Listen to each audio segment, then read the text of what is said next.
नमस्कार, त्वरिका किचन मराठीमध्ये आपले स्वागत आहे। शरीराला थंड देणारे शरबत आज आपण बनवणार आहोत। 1 ग्लास शरबतचे प्रमाण मी आपल्याला सांगणार आहे आणि बनवायला एकदम सोपे आहे। तर शरबत बनवण्यासाठी मी ते 7-8 पुदिन्याची पानं घेतलेले आहे व अर्धा लिंबाचा रस मी ते घेतलेला आहे। बाकी साहित्य आपण कृतीमध्ये बघूया। मिक्सरच्या भांड्यामध्ये हे 12 ते 14 पुदिन्याची पाने टाकायची आहेत। सोबतच 2 चमचे मी साखर टाकत आहे। अर्धा लिंबाचा रस टाकत आहे।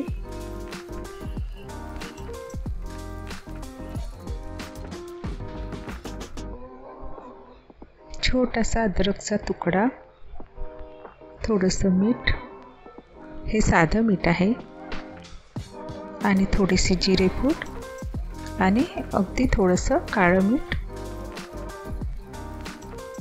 आणि 2 बर्फाचे तुकडे टाकत आहे। हे बघा, मिक्सरमधून हे काढून घेतलेलं आहे। आता हे मी गाळून घेत आहे।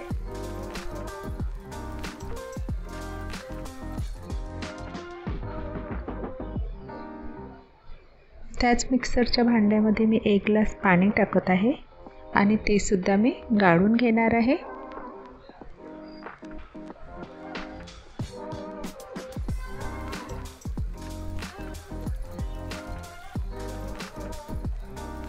हे बघा, सर्व करण्यासाठी पुदिन्याचे आणि लिंबूचे शरबत तयार आहे।